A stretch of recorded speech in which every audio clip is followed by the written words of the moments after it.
Halo Electrizen, selamat berjumpa, selamat datang di acara Kupas, Kulik Sampai Tuntas. Kupas, Kulik Sampai Tuntas. Ini adalah acara persembahan dari PLN UIT Banten buat para Electrizen semuanya. Nah, di acara ini akan dipandu saya, Adit, bersama teman-teman saya. Halo teman-teman. Hai. Hai. Nah, kenalin diri kalian. Halo Electrizen, aku Ines dari PLN UIT Banten. Halo Electrizen, saya Zaki dari PLN UIT Banten. Dan Terakhir, halo, assalamualaikum. Iqbal Nugraha dari PLN UIT Banten. nah, teman-teman sekalian, kita ini mau bahas ini berkaitan dengan Februari. Ini di dunia industri kita ada yang namanya bulan K3. Nah, ini kita tanya dulu ke teman-teman sekalian. Kenapa sih penting bulan K3 itu kenapa? Jadi mungkin kita perlu tahu dulu ya sejarah bulan ketiganya itu ya Mas ya. Oke. Nah, jadi sejarahnya pada tahun 1970 Ya. Itu pemerintah menerbitkan undang-undang tentang K3. Itu undang-undang nomor 1 tahun 70. K3 itu kesehatan dan keselamatan kerja. Keselamatan dan kesehatan kerja. Oke. Latar belakang lahirnya bulan K3, setelah Undang-Undang Nomor 1 Tahun 70 itu terbit, Yuk. Pemerintah mulai melakukan upaya atau kampanye untuk mensosialisasikan K3 ke seluruh pelaku usaha atau pekerja. Nah, terus? Nah, tapi setelah beberapa tahun kemudian itu didapati bahwa angka kecelakaan kerja itu masih tinggi, Mas. Nah, setelah dipelajari oleh pemerintah itu ternyata pada saat itu K3 ini paradigmanya itu hanya tanggung jawab pemerintah. Jadi seharusnya K3 itu milik semua, milik pelaku usaha dan milik pekerja. Jadi K3 ini milik semua, bukan tanggung jawab pemerintah semata. Nah, pada tahun 84 itu pemerintah mulai memikirkan cara bagaimana K3 ini lebih memasyarakat ke seluruh pihak. Nah, jadi pada tahun 84 itu pemerintah menerbitkan sebuah keputusan Menteri Tenaga Kerja tahun 13 tahun 84 tentang pola kampanye nasional K3. Nah, pada saat itu pemerintah mulai mengajak seluruh pelaku usaha dan juga pekerja itu untuk menggelurakan kampanye tentang K3. Nah, dipilih itu tanggal 12 Januari. Kenapa? Karena itu untuk memperingati lahirnya Undang-Undang Nomor 1 Tahun 70 itu sendiri. Jadi Undang-Undang Nomor 1 Tahun 70 itu terbit pada tanggal 12 Januari, maka dipilihlah untuk memulai kampanye bulan K3 ini, dipilih tanggal 12 Januari sampai 12 Februari. Jadi alasannya itu. Jadi tahun 1970 kemarin tanggal 12 Januari itu mulai disahkannya Undang-Undang K3. Nah, selanjutnya sampai sekarang tuh ada yang namanya bulan K3. Bulan K3. Nah, terus untuk tahun ini kita sudah memperingatinya. Nah, itu biasanya ada tema-tema gitu nggak? Ada Ya, Mas ada. Adit. Apa Jadi itu, kalau Ines? aku kemarin googling ya, untuk tema pokok bulan K3 tahun ini itu adalah penguatan sumber daya manusia yang unggul dan berbudaya K3 pada semua sektor usaha. Om Ibai tahu nggak? Enggak. Nah, sekarang lagi disosialisasikan nih. Hanya Ya. fungsinya kita sosialisasi, yang dekat semakin tahu, yang jauh dan menjadi tahu seperti Iya. itu. Oke, dan tadi sudah disosialisasikan. Jadi diulangi Om Ibai apa tadi? Silakan. Nah, ada subtemanya lagi nih, Apa Mas tuh? Adit. Jadi, penguatan budaya dan disiplin eksekusi K3 pada kegiatan kelistrikan untuk mencapai zero accident yang berkelanjutan. Luar biasa, panjang itu. Luar Panjang, biasa. panjang. Ini kalau nggak nyontek nggak bisa Nanti, jawab. nanti kami akan coba hafalkan dan cascadingkan ke seluruh Buset, bagian. cascading. Siap. Bahasanya berat banget. Tadi dari kalimat yang panjang itu ada satu ini yang aku note, mencapai zero accident ya. Iya. Jadi gitu. Jauh itu. Nah, Ya kayaknya perlu di highlight itu Nis, Oke. ya. Nah, itu kenapa sih? Kenapa nah itu? Kenapa perlu di highlight zero accident tuh? Karena itu bukan hanya sekedar tujuan, tapi Kenapa? nilai dari K3 itu sendiri itu Mas Adit. Jadi K3 itu nggak ada apa-apanya kalau sampai zero menjadi satu atau bahkan almost harus nol. Jangan sampai ada Jangan kecelakaan sampai kerja ya. Hampir pun nggak boleh. Oh, nggak boleh tuh. Hampir pun nggak boleh. Ada pesan mendalam dari Om Ibai tadi. Ini kita nggak pengen adanya kecelakaan kerja atau Jadi sehingga biar kita tuh harapannya istilahnya di K3 zero accident. Jadi adanya bulan K3 itu tujuannya apa sih? Jadi tujuan bulan K3 ini tuh sebenarnya untuk ningkatin kesadaran dan ketaatan untuk pemenuhan norma-norma di K3. Jadi terus kita ada partisipasi semua pihak. Tapi kan udah ada bidang K3-nya, ngapain semua pihak gitu? Nah itu tadi kan udah dijelasin Mas Adit. Kenapa Kalau K3 itu bukan tanggung jawabnya pemerintah doang, tapi juga tanggung jawabnya pemangku usaha dan pekerja dan seluruh bidang yang ada. Kayak Seluruh gitu. ya? Semuanya Seluruh. itu ada kontribusinya untuk saling ngingetin, bener ya Om Ito Betul. ya? Fungsinya bidang K3 itu bukan pelaksana keselamatan. Mereka hanya sebagai pengawas dan pengingat. Gitu. Karena pelaku utamanya kita semua. Jadi teman-teman elektrisian, kita semua ya Kita semua. harus melaksanakan K3 dan pada jadi tujuannya adalah seharusnya zero accident. Ambil contoh Mas Adit, Apa itu? kalau kita naik motor lah ya ke kantor yang berupaya mencegah dan menjaga keselamatan kita sebagai penaik motor, apakah orang ketiga? Apakah polisi? Bukan. Pasti yang naik motornya menggunakan helmnya, taat rambunya, jangan melawan arah dan segala macamnya. Begitupun di bidang K3 ya. Mereka hanya sebatas pengawas dan reminder. Hanya ada bulan K3 ini ya, ya supaya untuk terus mereminder. Jadi Ada ini. mengingatkan semua yang ada di PLN ini mengenai K3 itu ya. Iya, supaya terus dipaksa dari yang ibaratnya tidak bisa, biasa, jadi terbiasa. Nah, itu fungsinya dari teman-teman. Nah, jadi nih teman-teman sekalian, jadi semua pihak itu nggak cuma di bidangnya K3 itu bertanggung jawab dengan K3. Jadi setiap karyawan, setiap pegawai itu memiliki peran, dan sebenarnya kontribusi pegawai itu terhadap K3 apa sih? Sangat besar ya menurut saya ya. Ya, apa itu? Sama Mas Jaki ya. Besar banget karena memang antara pegawai, kalau bahasa di kita itu pegawai itu personil ya. Ya, personil. Nah, manajemen itu adalah pengurus gitu ya. Di Undang-Undang Nomor 1 Tahun 70 bahwasanya memang kita bicara tentang pegawai dulu ya. Tugas dan kewajibannya pegawai ini kenapa sangat penting di K3 ya. Karena mereka yang harus mentaati rambu-rambu, mentaati ketentuan, mentaati pemakaiannya APD. Oke. Nah, makanya mereka ada ujung tombak. Cuma ada ketentuan, ada APD, ada alat kerja yang mumpuni, tapi tidak digunakan dan tidak ditaati. Percuma. Tapi jangan salah juga, mereka pun punya hak ya, hak untuk memberikan usulan, memberikan keberatan apabila memang peralatan kerja tidak standar, alat pelindung diri yang seadanya atau bahkan tidak mencukupi, atau bahkan rambu dan ketentuan manajemen yang menyalahi perundang-undangan. Jadi itu kisi-kisinya untuk masalah seberapa penting sih pegawai di K3.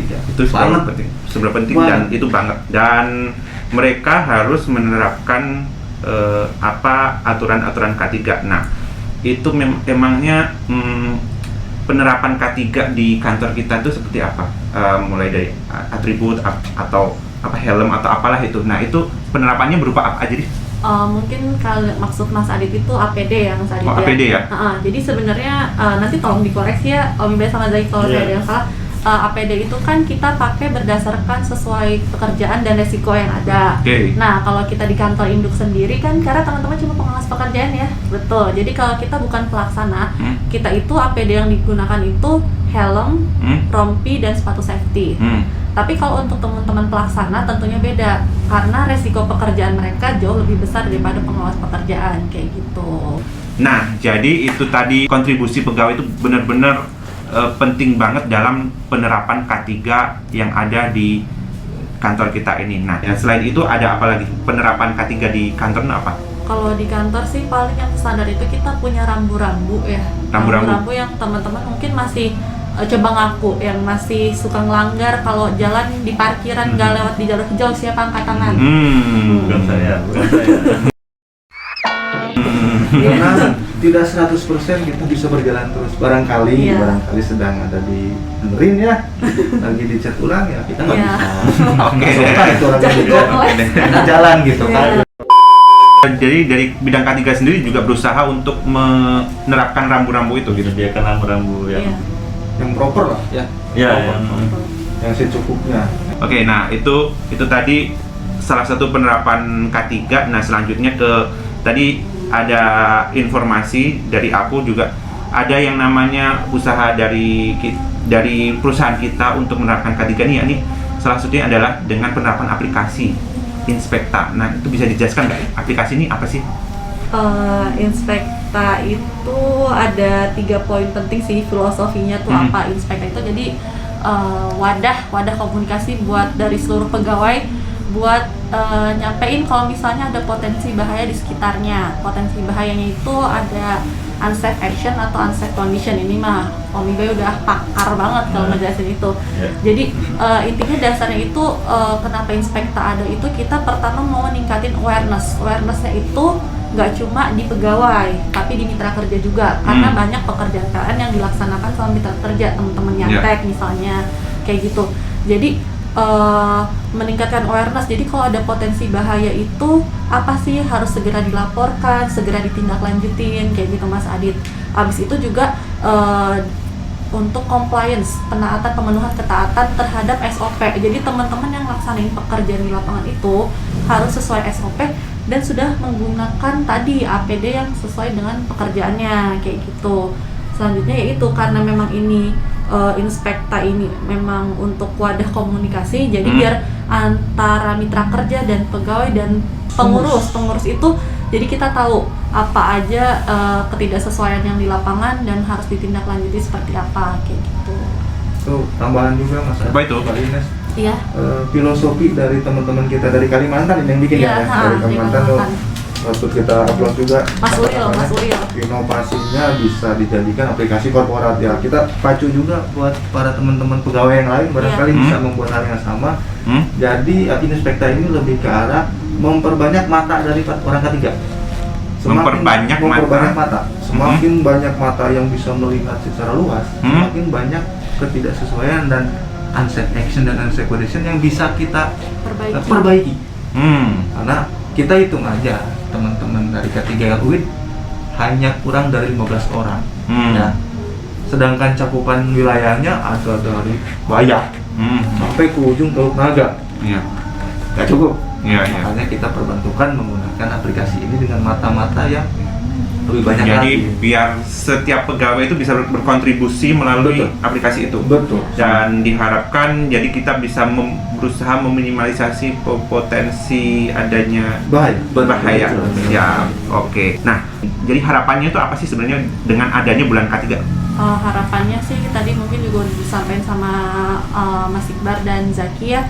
Kalau kita tuh pengennya awareness dan keterlibatan dari seluruh pegawai dan mitra kerja. Jadi tadi kan udah dibilang kalau semakin banyak yang care dan aware terhadap potensi bahaya, itu tentu akan lebih mudah kita semua mencapai tujuan kita zero accident gitu Mas Adit. Mungkin kalau dari Zaki. Terus apa nih Zaki harapannya? Ya, kalau dari saya sih dan juga harapan kita semua tentunya muara dari K3 itu adalah zero accident. Itu harapan utamanya. Kita capek-capek melaksanakan K3, tentu kita sangat berharap kita zero accident atau zero hampir kecelakaan. Nah, seperti itu Mas. Oh, itu juga? Iya, itu juga. Jadi jangankan kecelakaan, hampir kecelakaan saja itu kita harapkan tidak ada dalam pekerjaan kita sehari-hari. Oke. Iya. Dan itu yang kita harapkan dari itu ya, adanya perayaan bulan K3 itu biar kita mengingat-ingat terus kita gaungkan terus, kita gelorakan terus semangatnya ke semua pegawai, ke semua pekerja. Dan itu terus menerus nggak boleh terus menerus tanpa berhenti Mas. Ya. Oke. Om Ibe, kalau Om Ibe setahu Om Ibe sendiri, kalau kondisinya di PLN sendiri dengan harapan-harapan seperti itu gimana? Memang itu muaranya ya, goalsnya adalah culture, safety culture, budaya ya, budaya safety selalu digaungkan. Cuman sekarang kan masih milenials ya, kenapa enggak menjadi sebuah jargon safety is my style, bukan is my life. Safety is my style, karena paradigma safety kaku, tidak nyaman, gerah segala macam itu masih susah dihilangkan ya. Tapi kenapa enggak safety itu bisa dijadikan gaya hidup? Misalnya kita endorse kan, selalu membawa hal seperti ini, style gaya hidup.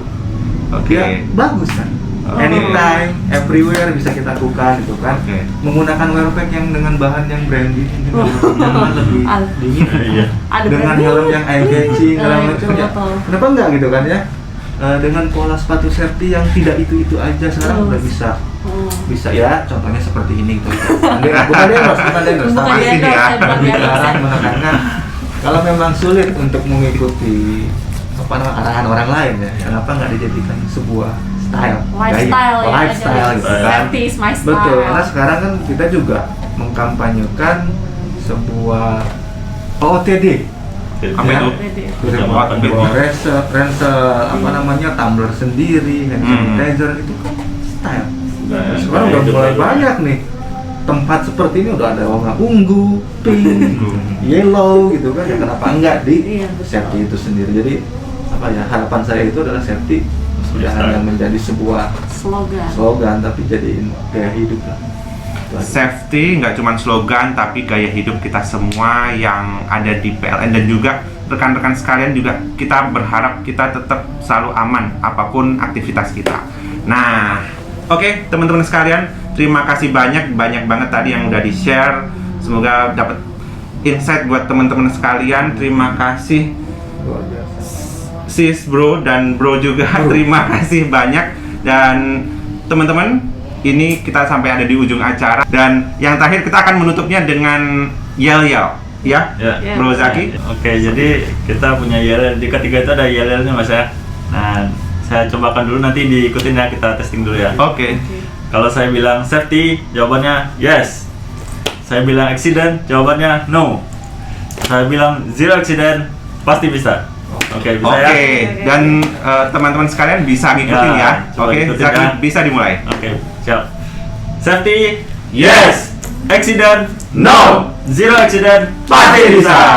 Terima kasih.